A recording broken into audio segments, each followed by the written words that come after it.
చార్మినార్లో కల్తీ fast food గోదాంపై చార్మినార్లో కల్తీ ఫాస్ట్ ఫుడ్ గోదాంపై హెచ్ ఫాస్ట్ దాడి 110 కిలోల ఫ్రైడ్ చికెన్ 6 టిన్నుల ఆయిల్ సీజ్ ఇద్దరు నిర్వాహకుల arrest Kukatpally brown bear bakery కిచెన్లో బొద్దింకలు షోకాజ్ నోటీసులు జారీ అంటూ మనం చూస్తూ ఉన్నామండి. సో నిన్న మాట్లాడడం జరిగింది, నిన్న కూడా మనం చెప్పడం జరిగింది.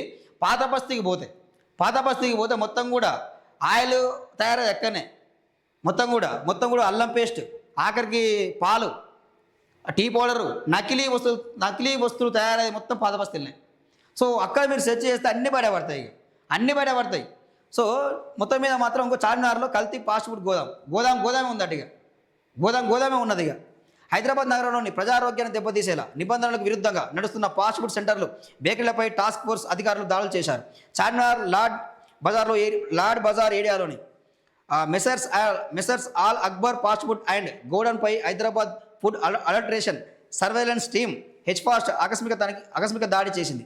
ఎలాంటి లైసెన్స్ లేకుండా అత్యంత అపరిశుభ్ర వాతావరణంలో ప్రమాదకరమైన కెమికల్ రంగులతో ఇక్కడ ఆహారాన్ని తయారు చేస్తున్నట్లు అధికారులు గుర్తించారు. సుమారు 110 కిలోల ఫ్రైడ్ చికెన్, 15 లీటర్ల చొప్పున ఉన్న 6 టిన్నుల వంట నూనెను task force DCC Vaibhav, Raghunath, Huseni Alam, inspector Anjaneyulu ఆధ్వర్యంలో స్వాధీనం చేసుకున్నారంటూ మనం చూస్తూ ఉన్నామంటే, వాస్తవానికి కూడా ఇక్కడ పంది కొవ్వుతోనో జంతువుల కొవ్వుతోనో ఆయిల్ తయారు చేస్తూ ఉన్నారు. సో ఇక్కడ అల్లం పేస్ట్ తయారు చేస్తూ ఉన్నారు, పాలలో యూరియా కలిపి కల్తీ పాలు తయారు చేస్తారు, టీ పౌడర్లో ఇంకేదో కలిపి తయారు చేస్తూ ఉన్నారు, మసాలాలకు సంబంధించి అన్నీ కూడా రంగులు వేసి తయారు చేస్తూ ఉన్నారు. ఇక టీ పౌడర్లో అయితే చెక్క పొడి ఉంటుంది కదా, చెక్క పొడి కలుపుతూ ఉన్నారు రంగులేసి, చెక్క పొట్టు. సో ఇలాంటి దారుణాలు జరుగుతూ ఉన్నాయి. సో దీని మీద ఇప్పటికే ప్రభుత్వం చాలా మంచి నిర్ణయం తీసుకుంది. రేవంత్ రెడ్డి సర్కార్ సంచలనమైన నిర్ణయం తీసుకుంది.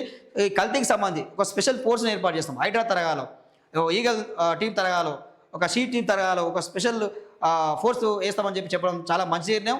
సో ప్రజా ఆరోగ్యాన్ని కాపాడంలో ప్రభుత్వం ముందుండాలి, ఎందుకంటే ప్రభుత్వం బాధ్యత అది. సో ఆ విధంగా ఇంకా అన్నిటి మీద దాడులు చేయాలని చెప్పి కూడా కోరడం జరుగుతూ ఉన్నది. సో ఈ కల్తీ ఫుడ్ని అరికట్టాలని చెప్పి కూడా కోరడం జరుగుతూ ఉంది. ప్రజలు కూడా అప్రమత్తంగా ఉండాలి. మీరు ఏ ఫుడ్ తింటారు,